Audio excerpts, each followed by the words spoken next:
Hi friends, అందరికీ నమస్కారం అండి. ఈరోజు మా ఇంట్లో పీతల కర్రీ అండి. ఎలా ప్రిపేర్ చేసుకుందాం చూద్దాం రండి. ముందుగా కర్రీ కోసం కావాల్సిన పదార్థాలు: 2 టమాటాలు, 4 ఆనియన్స్, అల్లం కొంచెం, వెల్లుల్లి 4 రెబ్బలు, లవంగాలు, దాల్చిన చెక్క, కరివేపాకు, పచ్చిమిర్చి 4.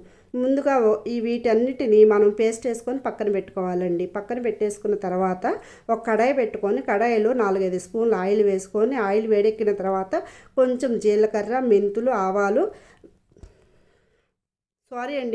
ఆవాలు లేవు ఏమనుకోవద్దు, పచ్చిమిర్చి 4 వేసేసుకొని వేపించుకోవాలండి. వేపించుకున్న తర్వాత ఈ వేపించుకున్న మనం ముందుగా పెట్టుకున్న అల్లం పేస్ట్ ఇవన్నీ వేసేసుకొని ఆయిల్లో కలిపి పెట్టేసుకోవాలి.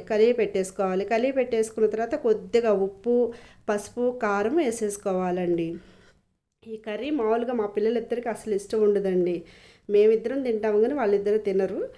మనము ఫ్రెష్గా కడుక్కొని పక్కన పెట్టుకున్న పీతల్ని ఈ వేపించుకున్న మసాలాలో వేసేసుకొని మనం బాగా కలిపి పెట్టుకోవాలండి. మసాలాకి పట్టించేటట్టుగా పెట్టుకోవాలి. ఆ పీతల్ని బాగా తిప్పుకోవాలండి.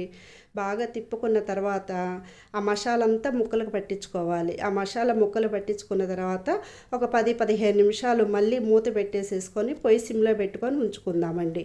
ఆ తర్వాత మళ్ళీ తిప్పి ఒక్కసారి మనం ముందుగా నానబెట్టుకున్న చింతపండు గుజ్జుని వేసేసుకుందాము. కొద్దిగా వాటర్ పోసేసుకున్న తర్వాత మళ్ళీ ఒకసారి కలిపి పెట్టేసేసుకుందామండి. కలిపి పెట్టేసేసుకొని ముక్కలు మొత్తం తిప్పేసేసి మళ్ళీ మూత పెట్టేసేసి ఒక 20 నిమిషాలు ఉడికిన తర్వాత చూడండి, నూనె అలా పైకి తేలుతున్నప్పుడు మనకి ముక్క ఉడుకుతుంది అని అర్థము. ఆ తర్వాత ధనియాల పౌడర్ 2 స్పూన్లు, కొద్దిగా జీలకర్ర పౌడరు 2 స్పూన్లు వేసానండి. వేసి మళ్ళీ ఒకసారి మొత్తం తిప్పేసేసుకున్నాను. ఈ కర్రీ ముందుగా నేను ఫస్ట్గా మా పెళ్ళైన 3 సంవత్సరాలకి ఒంగోలు మక్క వాళ్ళ ఇంటికి వెళ్ళామండి. అక్కడ తిన్నాను. ఫస్ట్ టైం నేను అక్కడే తింది ఈ కర్రీ. ఆ తర్వాత ఒకసారి చేశాను. ఇది ఇప్పుడు చేయటం నేను 3వసారి. అయినా కర్రీ చాలా బాగా కుదిరిందండి.